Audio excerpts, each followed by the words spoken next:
আসসালামু আলাইকুম রহমাতুল্লাহি ওয়া বারাকাতুহু। সুপ্রিয় সম্মানিত দর্শক ও শ্রোতা, আশা করি মহান রব্বুল আলামিনের দয়ায় আপনারা সকলেই ভালো আছেন। সুপ্রিয় সম্মানিত দর্শক ও শ্রোতা, আজকে হযরত আব্দুল্লাহ ইবনে আব্বাস রাদিয়াল্লাহু তাআলা আনহু থেকে একটি ঘটনা বর্ণনা করব। ঘটনার শিরোনাম হচ্ছে নামাজের প্রতি গভীর ভালোবাসা। সুপ্রিয় সম্মানিত দর্শক ও শ্রোতা, আপনাদের নিকট অনুরোধ থাকবে ঘটনাটি শেষ পর্যন্ত শোনার।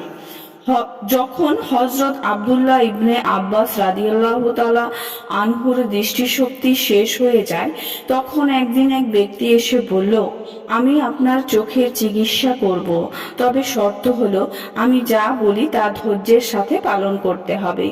আর তা হলো আপনি 7 দিন পর্যন্ত চিত হয়ে শুয়ে ইশারায় নামাজ আদায় করবেন, উঠতে পারবেন না। ইনশাআল্লাহ আপনি সুস্থ হয়ে যাবেন। যখন হযরত ইবনে আব্বাস রাদিয়াল্লাহু তাআলা আনহু, হযরত আয়েশা, হযরত আবু হুরাইরা রাদিয়াল্লাহু তাআলা আনহু সহ অন্যান্যদের কাছে এই ব্যাপারে মাসআলা জানতে চাইলেন, প্রত্যেকেই এই কথা বললেন, যদি এই 7 দিনের মধ্যে আপনি মৃত্যুবরণ করেন তাহলে এই নামাজ যেগুলো ইশারা করে আদায় করেছেন সেগুলো কি করবেন?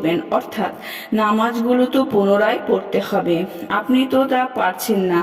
তাদের কথা শুনে হযরত আব্দুল্লাহ ইবনে আব্বাস রাদিয়াল্লাহু তাআলা আনহু চোখের চিকিৎসা বন্ধ রাখলেন, নামাজ ঠিকমতোই পড়তে থাকলেন।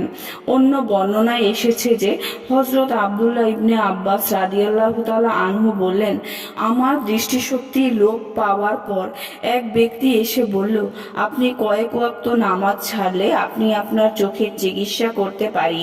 আমি বললাম, না, এটা সম্ভব নয়, কেননা আল্লাহর রাসূল সাল্লাল্লাহু আলাইহি ওয়াসাল্লাম বলেছেন, যে ব্যক্তি নামাজ ছেড়ে দিবে সে আল্লাহর সাথে এমনভাবে মিলিত হবে যখন আল্লাহ পাক তার প্রতি অসন্তুষ্ট থাকবেন।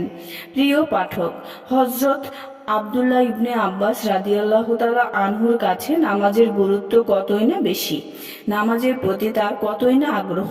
আর আমাদের কি অবস্থা!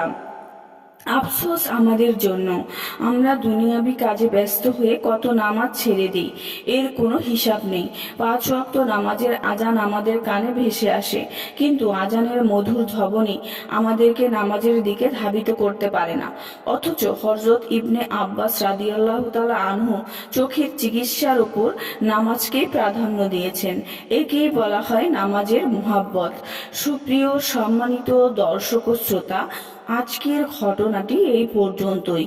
ঘটনাটি যদি ভালো লেগে থাকে অবশ্যই চ্যানেলটি সাবস্ক্রাইব করবেন, লাইক করবেন, কমেন্ট করবেন এবং বেশি বেশি শেয়ার করে দিবেন। সবাই ভালো থাকবেন। আল্লাহ হাফেজ।